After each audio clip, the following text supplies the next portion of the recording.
Vamos a pasar entonces con el doctor Ferrada para presentar el caso clínico y seguir discutiendo posteriormente a las preguntas del auditorio. Así que gracias, Cecilia. Bueno, ¿me escuchan? Sí, ¿cómo te va? Bien, buenos días a todos. Mientras vamos a compartir la pantalla, agradecerles desde ya a vos, Eduardo, por la posibilidad de compartir este momento con ustedes, escuchando a Cecilia, que realmente es un gusto hacerlo, y bueno, aquellos que nos tocó y nos toca aprender de esto y ser un poco más nuevos en la atención de pacientes transgénero, la verdad que tener a gente como Cecilia en el país es un gusto y es un privilegio. En realidad, lo mío va a ser muy breve. Me pareció interesante mostrarles un caso que en realidad no terminó siendo lo que creíamos que era, pero que en su momento nos generó alguna inquietud justamente en relación al manejo, y fue un poco la idea de traerlo, digamos, a este momento. Tiene que ver con una paciente, con Valeria. Valeria nos consulta con 24 años para iniciar una terapia de hormonización. Ella refería que desde muy pequeña se identificaba con el género femenino y que los roles de género a los cuales ella accedía justamente tenían que ver con ello, que a lo largo de su vida, como les pasó a la gran mayoría de los pacientes y las pacientes en esa etapa, digamos, de nuestra historia, no consultaban o si lo hacían se automedicaban. En el caso de ella no lo había hecho, pero había estado permanentemente reprimiendo su identidad de género, cosa que claramente no había sido para nada fácil. Nos consulta en ese momento. Como único antecedente médico hasta entonces era la presencia de un síndrome metabólico. Era una paciente con una obesidad de segundo grado, con un índice de cintura incrementado, con una hipertrigliceridemia moderada y con un HDL bajo. Y justamente nos planteamos en ese momento, luego de evaluar la clínica y hormonalmente, iniciar el tratamiento. En una paciente con algunas limitaciones desde el punto de vista de su desarrollo cognitivo. Tenía cierto retraso madurativo, se definía como analfabeta, si bien pudimos con el tiempo ir avanzando también en eso. Aquí les muestro un esquemita de cómo nos fue con respecto a la terapia, tanto en relación al estradiol y a la testosterona sérica, y cómo fue variando esto a medida justamente que desarrollamos el tratamiento. Iniciamos un tratamiento antiandrogénico con valores de testosterona inicial en rango y estradiol en rango respectivo a su género de nacimiento, con una dosis que habitualmente en ese momento yo iniciaba dosis bajitas para ir titulando, justamente para ver los efectos adversos que afortunadamente no se presentan, son muy raros, particularmente de índole cardiovascular.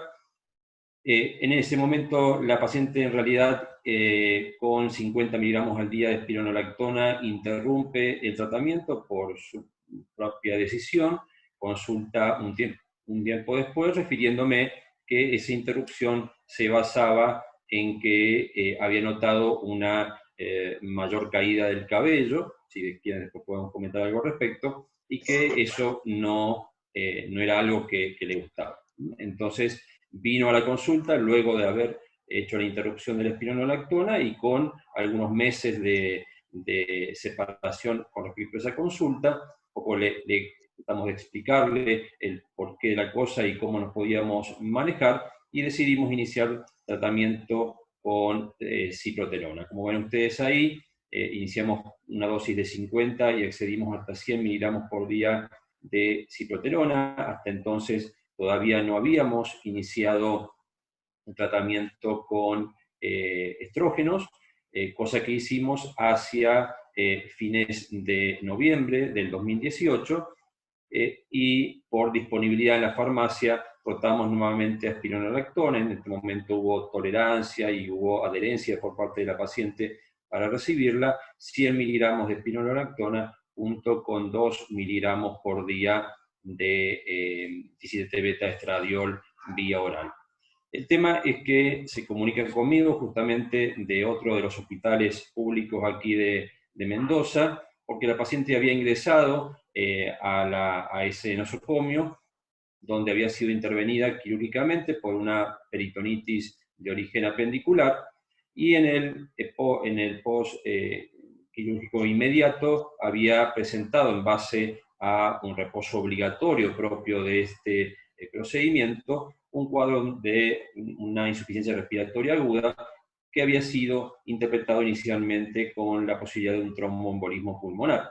Y justamente en base a eso es que me hacen referencia de cómo nos íbamos a poder manejar. En ese momento los estudios que teníamos no eran del todo concluyentes para confirmar o descartar esta situación, y al alta, y siempre teniendo en cuenta los tiempos propios de nuestra salud pública, pudimos contar, luego de un periodo de unas semanas, con un resultado de una angioTAC multicorte de tórax que presentaba ausencia de signos tomográficos de tromboembolismo pulmonar. Eventualmente se descartó también la presencia de trombosis venosa profunda. En definitiva, fue un periodo de tiempo en el cual tuvimos que empezar a trabajar a ver qué íbamos a hacer justamente con su terapia. En definitiva, en el momento actual, la tenemos a la paciente nuevamente con la combinación de terapia antiandrogénica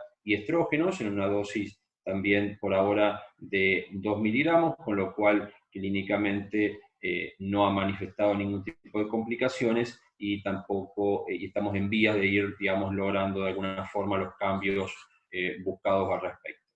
Entonces, sin que sea esto, digamos, ninguna clase de hematología, me pareció interesante traer simplemente a modo de comentario la relación que existe entre los estrógenos y la hemostasia. Sabemos que estos activan, determinan tanto la activación como la agregación plaquetaria, fundamentalmente facilitando el incremento del factor de von Willebrand. En realidad, con respecto a esto, hay alguna evidencia no concluyente y a veces contradictoria si realmente juega un rol en este aspecto. También sabemos que se establece un desbalance entre proteínas procoagulantes, las cuales se ven facilitadas, y disminuidas aquellas anticoagulantes, todo esto por el efecto hepático de estos esteroides, con lo cual el balance también no nos facilita demasiado. Y también se ha establecido como evidencia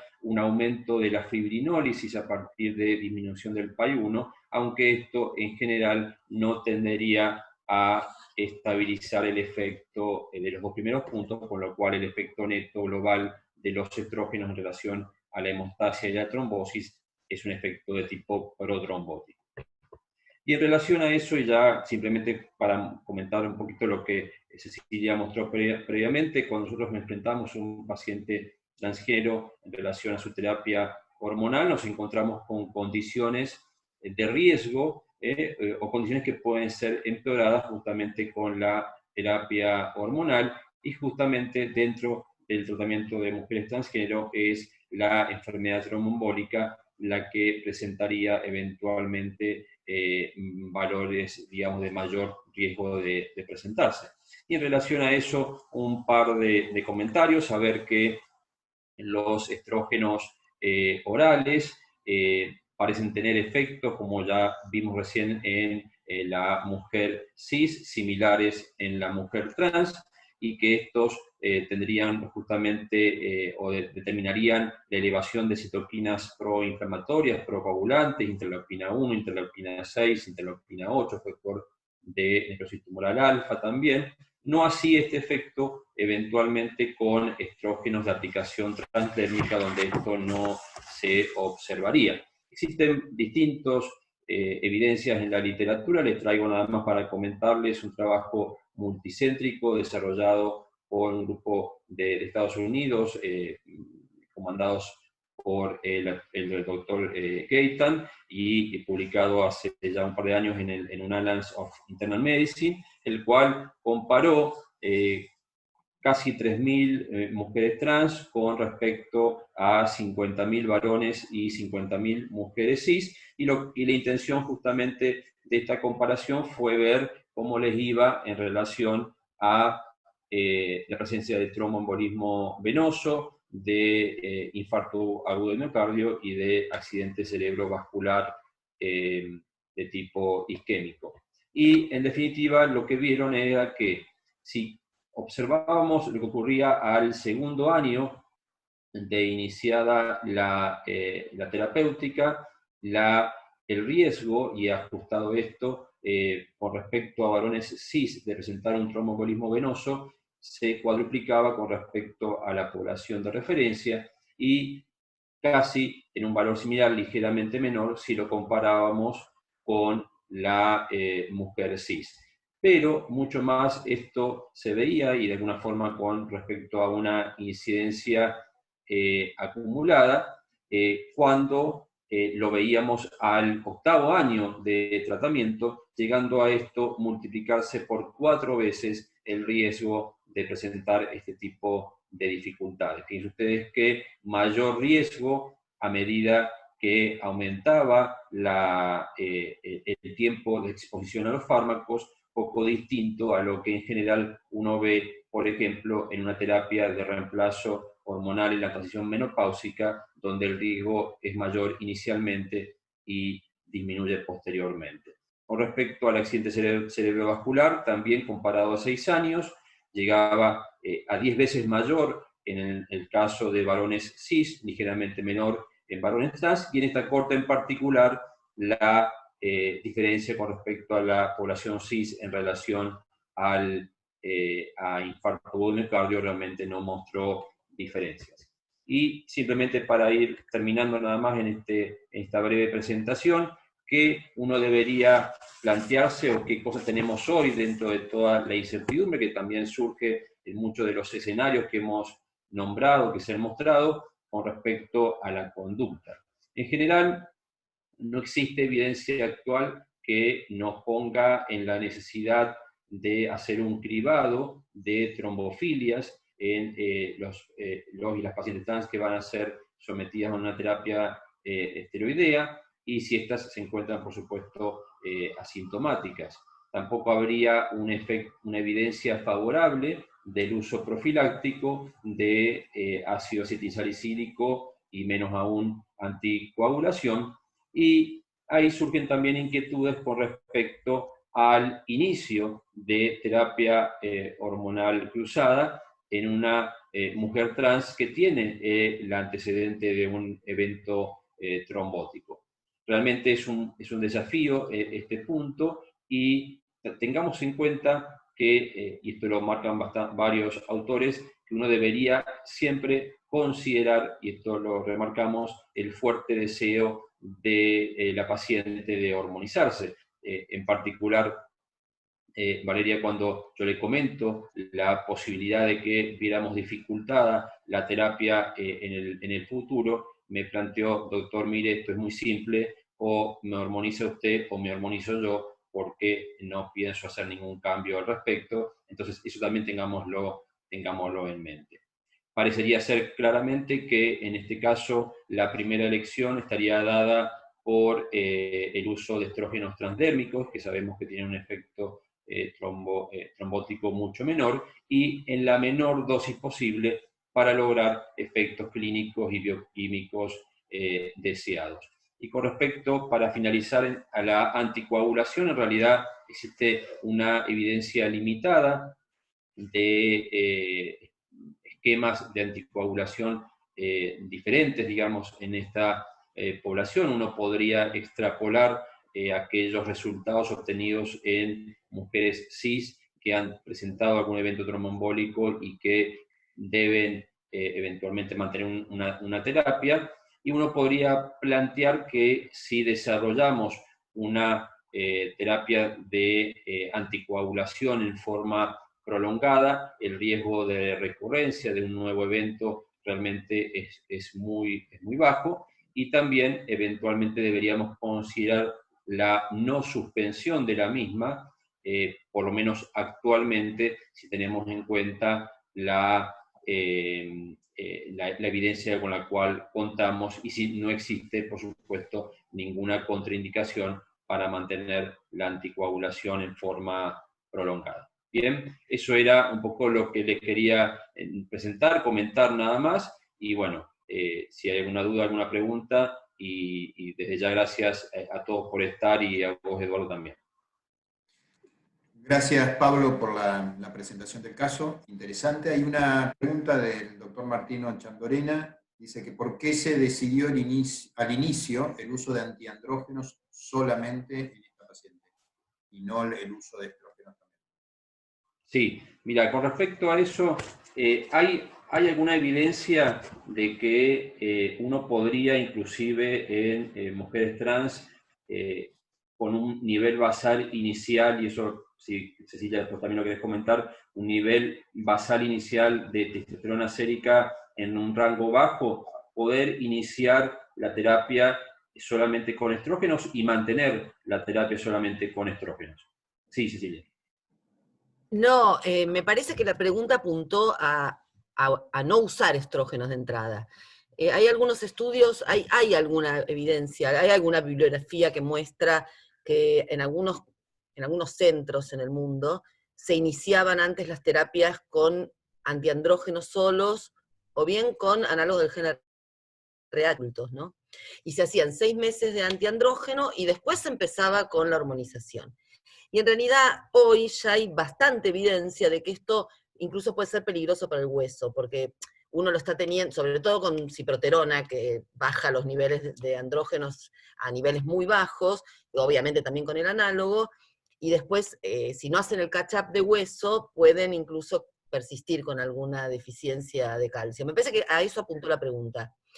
Ahora, sí, también el Durán presentó un trabajo en un momento respecto a lo que vos estabas diciendo, Pablo, recién, en algún congreso, creo que fue de FACEN, presentó un trabajo en el cual ellos mostraban que iniciar la terapia con estrógenos solo, sin antiandrógenos, era más o menos parecido a iniciarlo en forma combinada.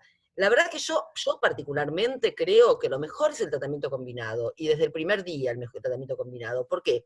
Primero porque el objetivo, es cierto que si uno da un antiandrógeno solo va a crecer la mama, crece porque es una cuestión de competencia de receptores. Pero bueno, los estamos poniendo en una situación de hipogonadismo que puede ser complicada. Entonces, para mí la asociación es lo ideal, y yo siempre juego, digamos, con la hormona, digamos, la hormona femenina, el estradiol, va aumentando, y en general el antiandrógeno vamos necesitando bajarlo hasta llegar a un equilibrio. Habitualmente me pasa eso a mí, ¿no? No digo que esta sea la única verdad, pero a lo mejor ustedes, basados en aquel estudio que les daban antiandrógenos un tiempo y después estrógenos, por ahí en ese momento, 2017, decidieron empezar así, supongo, ¿no? Pero hoy en día no sería, lo que estamos usando más es la combinación de entrada. Sí, ahí dice el doctor que la pregunta era por eso, venía para ver Martín, sí. esta pregunta. Así que bueno. Muy bueno tu caso, Pablo. Muy bueno. Sí. Ahí Alarcón Arteaga pregunta, ¿los efectos presentados en este caso se atribuyen al síndrome metabólico o al uso de la terapia, considerando la alta prevalencia de efectos cardiovasculares y proinflamatorios?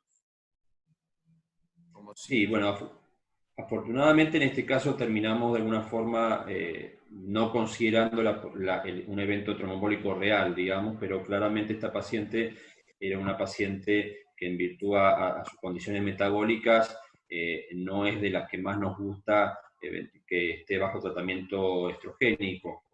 No es una cosa infrecuente, simplemente porque la frecuencia de síndrome metabólico en la población es alta. Uno trata siempre de aprovechar las situaciones, justamente las oportunidades no perdidas, y en estos casos también, como en todos los casos, insistimos por los cambios de estilo de vida, tratar de corregir un poquito la situación. En este caso en particular no pudimos cambiar demasiado lo que fue su condición de peso corporal, aunque por ejemplo, la hipertrigliceridemia mejoró considerablemente con el cambio dietario, hasta casi normalizarse, y bueno, y eso también nos dejó un poquito más tranquilos.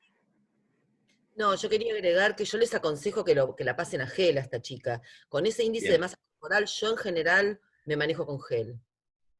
bien, Me da más perfecto. tranquilidad. Y se puede económicamente, ¿no?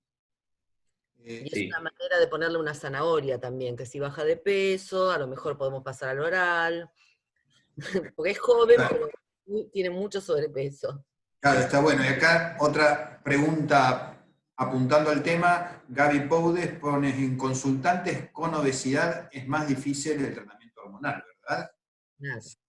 Y Porque tratamos de elegir las drogas menos problemáticas. Incluso en los varones trans también, cuando vienen con obesidad mórbida, y yo les pongo gel, porque ya sé, si bien en la Argentina tenemos también una cuestión genética con la aromatasa, que tenemos mucho más, no sé qué experiencia tienen los demás que trabajen en medicina transgénero, pero yo tengo una frecuencia muy alta de niveles altos de estradiol bajo testo.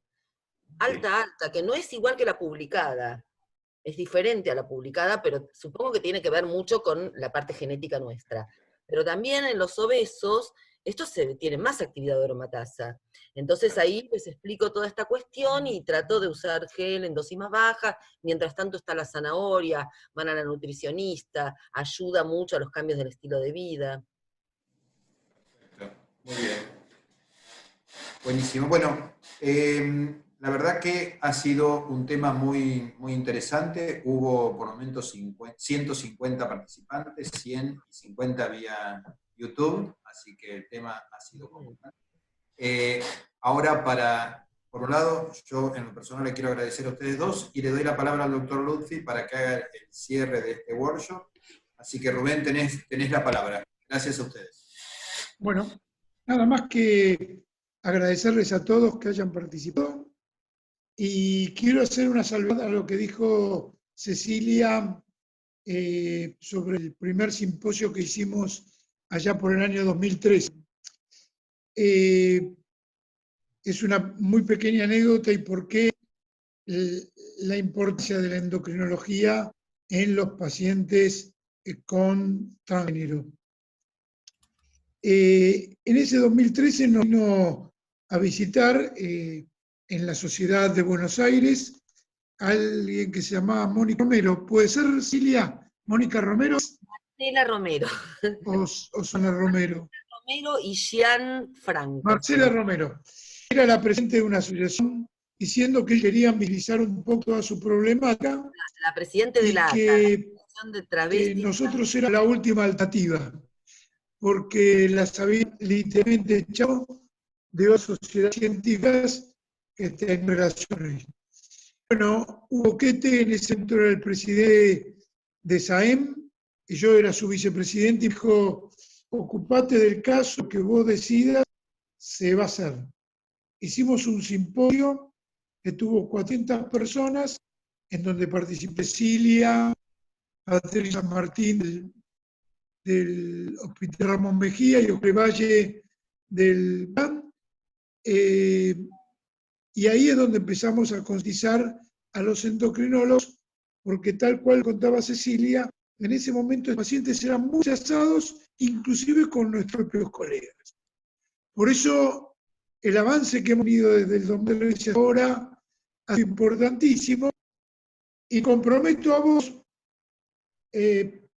Pablo, por ser el presidente filial Mendoza, a que se pueda crear una comisión sobre medicina de género a nivel nacional, porque esto es lo que se viene y en donde te vamos a tener que aunar un montón de cosas. Así que sería una para que trates con los demás presidentes de las filiales, porque sería un tema de muchísima importancia de acá y para el futuro. Así que gracias a todos, muchísimas gracias. Estoy realmente muy emocionado por la cantidad de gente. Gracias, sí. Gracias, Pau. Y muchas gracias, Eduardo. Gracias a todos ustedes. Buenas tardes. Hasta luego. Gracias, Rubén. Y bueno, la semana que viene van a recibir otro mail para inscribirse en el workshop de la semana que viene. Así que nos vemos el martes Gracias a todos por la participación, y el martes que viene nos volvemos a encontrar con un tema de hipotiroidismo en niños, que va a hablar la doctora Vidal, así que van a recibir la invitación todos para poder conectarse. Gracias y que tengan buena semana. Muy bueno. Gracias. Estuvo muy bien, Pablo, Rubén. Gracias. Gracias a todos. Gracias a vos. Chau. Y gracias a Dan Salud. Un abrazo. Nos vemos. Chau, muchas gracias, sí, a Patagonia. Sí, muy bueno. Gracias. Chao, gracias. Chau.